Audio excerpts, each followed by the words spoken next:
Hi guys, welcome back to my channel, Edmund Mindaros, and for today's quick tutorial, and I'm going to show you guys on how to either enable or disable JavaScript in the Opera web browser, or either for software development or perhaps for security reasons, you may be turning it on or off. And without further ado, and let's go ahead. So all you have to do is to open up the Opera browser. And then dito lang sa top left corner, and then click mo lang tong Opera logo. And then next step ay select mo lang dito yung settings or pwede mo gamitin yung keyboard shortcut na Alt plus P. Okay, so click lang natin yan. And then next step dito lang sa left side ay kailangan mo lang select dito yung privacy and security. So i-click lang natin yan. And then dito sa privacy and security, and then next ay kailangan mo lang select dito yung sites settings. So click lang natin yan.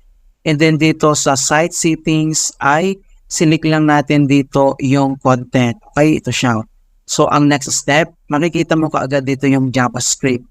And then, kung ano ba ang ibig sabihin ng JavaScript, is a scripting language that enables you to create dynamically updating content, control multimedia, and animate images. Right? So ang next step ay tap mo lang tong JavaScript. And then dito lang sa kanya na default behavior ay may dalawang actions dito na pwede kung gusto mong enable or disable mo siya. So dito yung pinakauna, ito yung sites can use JavaScript, ibig sabihin ay enable mo siya. Or kung disable naman, so select mo lang dito yung don't allow sites to use JavaScript. Okay, so click mo lang ganyan. Right, so ganoon lang po kasimple kung paano natin enable or disable JavaScript in Opera browser.